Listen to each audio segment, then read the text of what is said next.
What is going on, Internet? Eric Bandholz back again with another e-commerce conversations. I hope all is well on the other side of the internet. On the other side of the internet, for me, it's you guys again. Just got another solo episode. I hear you guys like it, and kind of like what's going on at Beardbrand, the things that we're facing, and the opportunities in front of us. And I figured I've been talking a lot about the challenges that we've had at Beardbrand. We've been sued multiple times. We've had a tax lien against us. We've lost $1 million over the past few years. Been very unprofitable. A lot of hard decisions that we had to make. And I feel like, knock on wood, I feel like we're finally generally behind that. Of course, business is still tough, but my mindset's changed a little bit. I can feel a little change in the air. It's less about cutting costs. I think we've cut all the costs that we can. Next month in June, we'll actually finally be out of our lease, which we're subsidizing for a couple $1,000s a month to a subtenant right now. So that will give us a little bit more wiggle room in the business to explore new growth opportunities, another stress off our plate. And so I'm thinking about the future. So I want to share kind of the strategy that we have for how I want to approach growth as a company that has been in business for 15 years, that has hit plateaus, that has, gone down quite a bit from our peak, that has made a lot of mistakes, and see where we're going from there. Now, start it off. If you're not familiar with Beardbrand, how we describe it now is Beardbrand is a fragrance house disguised as a beard care company. I personally believe the beard care space to have dried up. I don't know if it's dead. I do not think it's growing. If you do Google search terms for our core product like beard oil or beard balm or how to grow a beard, how to shave a beard, even like shaving is all kind of flat. So we've moved from, I think the term is a blue ocean where you can grow and everybody's kind of capturing pieces of the ocean, to a red ocean where competitors are fighting each other. So if I grow, that means one of my competitors is not growing. So the market share does not seem to be growing. Now, is that permanent? I hope not. Is there going to be a renaissance or a rebirth in men? I think it's not just men growing the beards, because there's plenty of beards anywhere and everywhere. I think what has diminished in my particular business is the identity of a man and his beard, where he no longer views himself as a beardsman. He kind of he's just a dude and he has a beard. He doesn't have a beard. Just like how dudes have head hair. It's like they don't view themselves as like someone with a pompadour or someone with a quiff, or it's just a hairstyle that they have. It's just a decision that they've made in this time period. And for those type of customers, the need to apply products is probably lower. But even beyond that, the need to buy from a company called Beardbrand is lower. So I think we might be facing a little bit of issues with our company name being Beardbrand in a marketplace that is not particularly growing, especially for our hero products. Now, I have looked at other products within our space, and there is still growth in that. If you haven't been to beardbrand.com, highly recommend it. We have, our eau de parfums or men's colognes. We have our deodorant, which is an incredible product. We have a bar soap, which is an incredible product. We have a shampoo and conditioner that we call a wash and a softener. And we have hairstyling products with our sea salt spray and our styling paste. Like, all these products are for men. So we are a quote unquote men's grooming company. We sell a lot of products beyond beard care products, but with a name like Beardbrand, automatically, every time I talk to people out in public who have never heard us before, they assume they cannot be a customer unless they have a beard, or if they have like a big beard. So there is kind of like this limitation to the brand. So with that, it presents kind of an issue. We're in a business that, in my opinion, is stagnant. It's red ocean, super competitive. Usually that's when you get into the commoditization of a product. The prices continue to drop. The market goes lower. And that's probably what's happening, and why it's been so difficult for us to grow over the past 4 years, is a lot of people are probably if there is a market for it, they're probably just moving to cheap Chinese products that they find on Amazon. Um, and it's just kind of been commoditized. There's not really this lifestyle association to the beard like there is. But with all that said, I'm still hopeful. I still think there's a lot of room for growth, and I think there's a lot of opportunity. So I kind of want to talk about it. So right now, what we've done as part of our belt tightening strategy was to really like maintain focus. Like, how do we cut all the distractions? How do we focus on the things that work for us and don't work for us? And one of those decisions was to lean into Meta from a customer acquisition standpoint. And I would say that Meta has been, I mean, it's grown to be our top channel, customer acquisition channel. So to say it's not been successful would be a lie, but also to say it's been a home run would also be a lie. I think the cost of acquiring customers on Meta, the volatility of Meta and how buggy it can be and the ups and downs has been very difficult. So I think it was a great decision to focus on Meta, and we have seen, like indications of a success, and they kind of like drip that. They drip that those wins to you, and you're like, "Oh, I can do it! I can do it!" And then they bring it back to reality. It's just this like never-ending cycle of we're going to scale to the moon, and then it's all falling apart. But I do think even within Meta, there's opportunity. So not only did we focus on one channel in Meta, but we focused on three core products.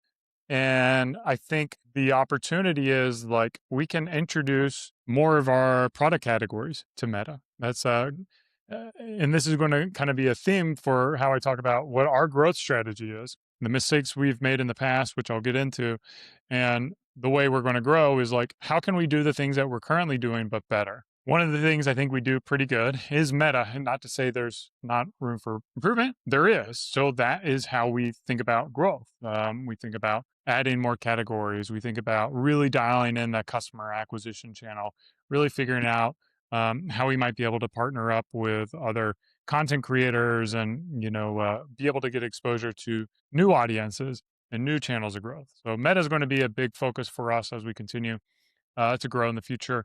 I would love to see us, like 3x our spend. And I think, the seasonality of the business and how we adjust to that, I think it's going to be something that we can accomplish. So within Meta, adding more categories is going to be one of those wins. From what I hear online and other networkers, I'm kind of curious about AppLovin. I hear that from what I hear and what I understand, and you can correct me if I'm wrong on X, is that AppLovin is basically going to do about a third of what you're doing on Meta. And it's going to be run pretty similarly to how you'd run Meta campaigns. We haven't yet gotten onto AppLovin, and I think that maybe that's something that we look into as a channel for growth. Um, it's not like super high on my list, but I think it's, maybe there is some growth opportunity on that platform. Again, I'd love to scale Meta. I'd much prefer to 3x or 10x Meta spend than I would add another channel like AppLovin. But if we can kind of dip our toe in the water, get a quick feel for if it is a channel for us and the way we operate, I'm willing and open to giving that a test. One of our problems I think has been the top of our funnel is pretty dry. So we're kind of in this perpetual middle funnel, bottom of funnel situation where we're dealing with the volatility of what that bottom of the funnel is like for the day. And what I would like to do is develop more strategies and more action plans to develop and grow that top of funnel. And how I view that, or what I view the best way to grow that is through social. Social in particular, our organic social, which we've historically done pretty well and are struggling a little bit currently, and also dealing with other content creators and building relationships with other content creators, most notably on YouTube and TikTok. I think a YouTube long form content creator is going to be a far more effective partnership than one with a short form TikTok creator. However, I do believe that there is opportunity and growth for both of them. And I do believe that those are the channels that are going to drive most top of funnel awareness. So when I look at those channels, are they going to necessarily drive the best return on ad spend? I don't really think so. Um, but I do think there are, through doing it and doing it well, we are going to see which content creators and what kind of messaging responds well. We're going to be able to learn very quickly from the content of other creators and be able to take those learnings and implement them into our ad strategy, and also implement them into the relationships that we build and make recommendations. Be like, hey, this content creator is talking about our product in this way and it's done really well. Maybe that might work with your audience as well. So we've been, up to this point, over the past few weeks, we've been sending out a ton of samples to TikTok creators. We're utilizing the TikTok Shop's affiliate network, reaching out to them, giving commission where commission is due. And we're really in the early days. So the products are just going out, they're just getting to content creators. We're starting to see some of that content produced on the platform. And I think that's going to kind of be a snowball as more and more creators get it, more and more talk about it, more see it, and then request it. So in the early days, it's really a struggle. You're kind of reaching out, you're trying to get people to take the product. And then eventually that flywheel starts and content creators start asking for it. And then they see higher and higher demand for the product. So it gets easier and easier to sell the product. So that's been something that I think is going to be a little bit longer term investment, and it's going to take a fair amount of resources to get it up and running between the commissions and the sampling efforts, and then the time and energy to manage that program and reach out to content creators. But I do believe that to be a great top of funnel strategy. And while YouTube has a less robust affiliate program, a little bit more limited, but we are kind of plugged in with the team at YouTube as a content creator, and well, yeah, as a content creator and also a brand that markets to content creators. We have a great collaboration with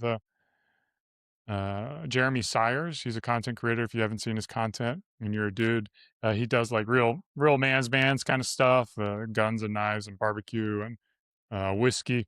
And he's just an overall great guy. Of course, has a great beard.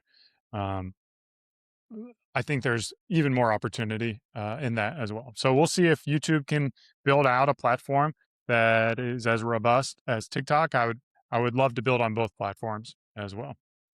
Um, Going back to what I said, the beard care space is challenging. So with that in mind, we need to think about like our product development strategy and how do we develop products that fit the product market. And I think what we're going to continue to do is lean into the products that seem to be doing well right now, and maybe not focus as hard on some of the products that don't seem to be getting the growth and adding the incrementality that we expect from products. So our launch strategy isn't going to be, what we're not going to do is do these like really big home run product launch opportunities. So in particular, one of those product launch opportunities could be, and an idea I have is a, a beard trimmer, and a really high end premium, $300, pass this on to your grandkids kind of beard trimmer that's timeless style, almost like the Apple of beard trimmers. So I've got this vision, but I would imagine that to be, for me, it's like we've never done mechanical things. The beard care space is kind of challenging. I think it would probably cost me like $100,000 to develop, and then would we be able to market it well? And then is there really a market out there for a $300 ultra premium heirloom heirloom? Yeah, I guess that's a kind of a plain road. A heirloom beard trimmer. Maybe there is. It's something that I'd like to do when when we're far more profitable, when we can kind of take bigger bets. But at this point, as we get out of our struggles, I want us to think more about like, product development with small wins, kind of like incremental product things. So we will be avoiding those really out of left field type of product developments, even though they could be big bets and big home runs, big swings get big home runs, but they also get a lot of outs. And Maybe I'm a small ball player, and maybe that's how we kind of need to play it as a bootstrap company with limited resources. I kind of want to like also take lean into that a little bit because one of the things that I believe to be our I want to say downfall because we have a downfall, but one of the things that really set us back was a big bet that we took. And if you can see it now on YouTube, if you're watching this video on YouTube, I've got a lot of aluminum packaging there, and I've got our packaging in these beautiful aluminum 4-ounce containers. We did that as a strategy to work with Target. We moved our products from a 1-ounce to a 4-ounce to take up more shelf space. We streamlined our product offering from we cut out 3 of our fragrances that our customers love to be more efficient from a manufacturing standpoint, so that we were able to kind of handle the MOQ quantities that our manufacturers demanded. And those, in my opinion, those ended up being the wrong move. Clearly, we lost Target, if you didn't hear about that. And without Target, we basically made these changes for a partner who is no longer a partner. And we made those changes before they committed to us just because of their requirements for filling the shelves. So it's basically been like kind of building out of those doldrums. Now I like the aluminum. We're going to stay with the aluminum. That's kind of the grave we dug, and we're going to sleep in it. I do think it allows us to stand out in the marketplace, but it has been limiting from the cost of manufacturing of aluminum has gone up. It's been tariffed. It's like a protected material in the marketplace with all these tariffs. So an aluminum bottle for us probably costs, like what, 4 times more than a glass bottle. Um, so that's kind of what we got to deal with. I don't want to look schizophrenic and then go back to glass and plastic. We are actually kind of offering that option as our value option on Amazon. So we do still have exposure for that for the customers who do prefer the traditional packaging style. However, aluminum is the decision we made, and we've kind of got to own it. And then I think there's been, almost like a transfer of customers who preferred the brown amber bottles. They've kind of left Beardbrand or gone to our Amazon line, whereas we've started to develop people who prefer the aluminum. And now I see in the comments is like, whatever you do, don't change the aluminum. People like it. So, um, but that move was a very painful, and it was kind of like a big move for us, killing those fragrances, streamlining us, changing manufacturers, going to bigger packaging and aluminum. All that was big swings, and it ended up being wrong. And rather than like seeing a flat year, we basically saw our business get cut in half. And I kind of want to avoid those big swings, especially to existing products. Maybe if I have a big swing, it's more towards bringing something out than it is towards modifying what I have. We launched with Open Border a few weeks ago, about a month ago, and I think that is going to be another kind of incremental growth for us. If you haven't listened to the podcast that I've done on um, with those guys, I think Global E is one of them, Open Border is one of them, and I forget the last one. I think it's like I forget what they've been on the podcast before. You can look in the past history, but they're basically companies that help you get your products into foreign countries without the same kind of regulatory requirements that you have by building your own warehouse. So I think we can add, not a significant amount of business, but maybe another 10% to 20% of top line revenue by leaning into our European customers and bringing them back into the fold. So I know they're excited about that. It's not as nice an experience as it was in the past, but a substandard experience that they have is better than a perfect experience they can't have at all. So that's kind of one of the things that I tell myself. And if we can continue to scale the business and grow it to a volume, then we can think about how we might be able to build out that channel a little bit more polished and a little better, and a little quicker, basically get a fulfillment center in Europe somewhere and service our customers there. But I think we're a very long ways from that, where we're at with our current revenue. But working with open border basically allows us to reach those customers in a way that we haven't over the past years. And I see that as a growth opportunity for us. Amazon, you can't talk about growth without talking about Amazon. It's a super tough market, super competitive. Fees are going up. It's getting harder.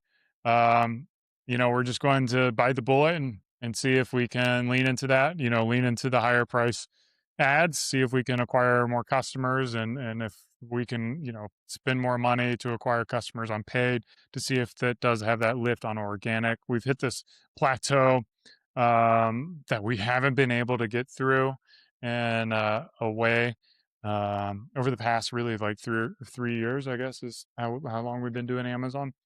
So we'll try it. We'll keep on trying it.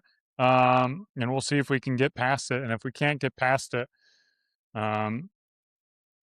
as long as it makes money, we'll keep on doing it. But if it gets to the point where you're basically tripping over a dime to pick up a penny, that's not the type of business that I want to have. But while we still have customers there and product offering there, I think that's going to be a channel for us. I am willing to take some small risk in growth. I talked about earlier how I believe the beard care space to be stagnant or to be dying. I want to, test branding and the product market fit and really get a strong understanding if we are kind of like swimming upriver, and if there is opportunity with just slightly different branding and a slightly different value prop to the market, if we might be able to acquire customers more economically, that maybe spend more money over the long period, or spend more money on the first time purchase, or reach an audience that historically wouldn't consider us because of our brand and our style. So that we'll do as small as we can. Basically try to test things from a landing page perspective and see how the conversion rates are for that. So there'll be a little bit of that. And then if it does do well, then you can kind of build it out a little more intimately and a little more specifically towards that branding and that product market fit. So that's something that we're excited to test as well. The other things we're not going to do is really try to get into completely new channels. And when I say that, I'm most notably thinking about our own internal bricks and mortar. So you guys know I have a barbershop here in Austin, Texas. I do not want to expand out our footprint of barbershops. It would be cool to have, 50 barbershops, in major metropolitan areas that people could experience our haircuts and our products. However, I believe those to be quite capital intensive and very, to a certain degree, the people is a product, and that's not an operational talent that I have right now. Maybe it's something that I do down the road once we start seeing more success in the business, more top line growth, more profitability. That's a channel that we could try to expand. I think we do our own barbershop very well. The experience that our customers have at the Beardbrand barbershop in Austin, Texas is phenomenal. People are playing videos of our barbers all around the world. Just got someone showing a video of our videos playing in Brazil, the Brazilian airport. So I do think we do things quite uniquely, and there's opportunity there. However, I still believe that growth is going to be more effectively done by incrementality of our current efforts than bringing in a channel. Another channel is wholesale.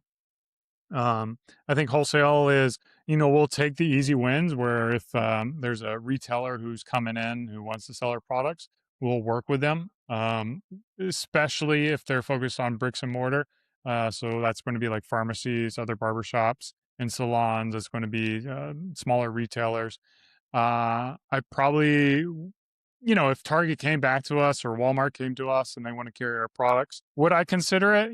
Potentially. I think that might be something I would do, but it would take a lot of work to get back up to snuff to handle the mass retailer. So again, if something falls in our lap, we'll explore it, but it's not going to be something where I hire an executive, account executive, or a business dev person to try to establish those relationships. I do think there is potential in small retailers for our business to be able to work with independent barbershops, salons, small retailers, and offer them a good experience. And I think, one of the things that I would love to do is really use that channel as one of our first channels that we try to build out an AI agent or a series of agents. Maybe one's a lead gen agent and one's like an account manager agent, and trying to facilitate those relationships um, through AI agents and building that up, I think could be a really cool way of doing it. So when I get more time and energy, I think if we do get into a new channel, it would be a smaller wholesale channel. um, I know my buddy's been getting on me about Fair. I think Fair, Faire, is a pretty cool platform to allow you to find um, retailers. He's been getting on me. He's been having success with it. Maybe that's something that we explore. But again, I don't know. It just doesn't get me excited. And you guys know, like I kind of build a company and a business the way that I enjoy it, to do the things I want to do with the people I want to do them when I want to do them. And like managing wholesale relationships doesn't get me excited, but I do know that my team members are really good at facilitating relationships and building off of that. So maybe it's something where if we have leads coming in, I think we would do well with it. But if we don't have leads coming in, it's probably not the right fit for us. What other kind of channels do I want to get into in the future, but probably not going to get into this year? And the most notable one is like Google. I've been off of Google Ads for a couple of years, believe it or not. You can survive and thrive not being on Google. I think you don't have to run branded keyword ads. Those were basically not adding any incrementality for us. Our product offering, Google search was dead.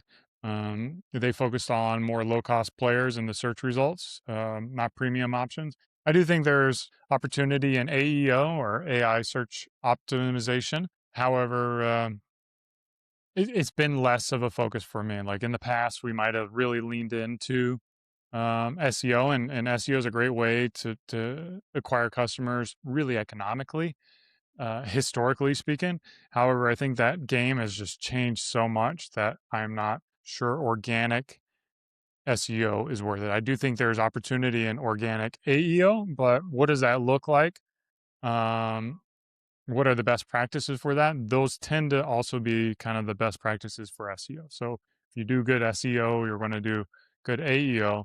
And then hopefully you do it in a way that brings the right audience. Hopefully, like Chat GPT is not sending, cost conscious buyers to Beardbrand. Hopefully they're focusing on people who are looking for high quality natural ingredients, who are willing to pay a little bit more, who have a little bit more disposable income.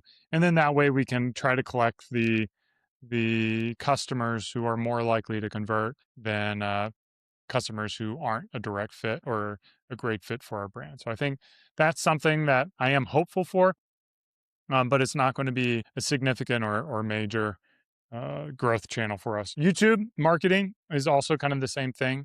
Um, I think I would love to run ads on YouTube. I think there's potential there, something that we've done in the past with success.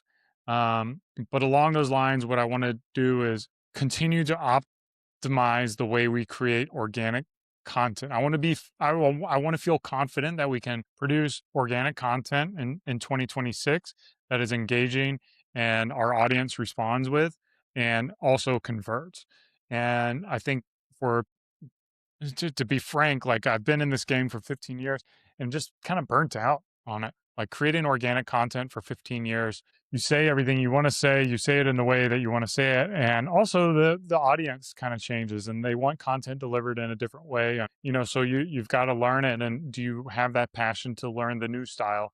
And do you want to create content in that way or not? Personally, I'm a little burnt out, but if I can work with a guy like Isaac over at um, Kenpai Candy or Mini Katana, and have him, kind of handle the strategy and the editing, and then we just focus on the content creation and get it to him. Then maybe that looks like something that could work for us, and then we get the feel for how do we create organic content, and what, again, that converts and engages our audience and builds that top of funnel. That might be something that we do. So those are kind of maybe not in the immediate future, but in the near term, mid future, like maybe later in the year or maybe early next year, we really think about that organic channel and how we might be able to do that. We do face, manufacturing issues, like how do we continue to keep our product margins there? Costs continue to go up from us from a manufacturing standpoint. How do we make sure our products maintain that margin so that we have the room to acquire customers? I do believe that our space, like I said before, is a red ocean. If you are listening to this and thinking about getting into men's grooming or beard care, I would highly recommend that you think about different channels. You can look it up on Google Trends yourself for the products. Get on board with the product that seems to be going up. Don't get on board with the product that is flat. And especially don't get on board with a product that's going down. It is a very hard space. Prices are going up. Prices are going up on Amazon. Prices are going up on Meta.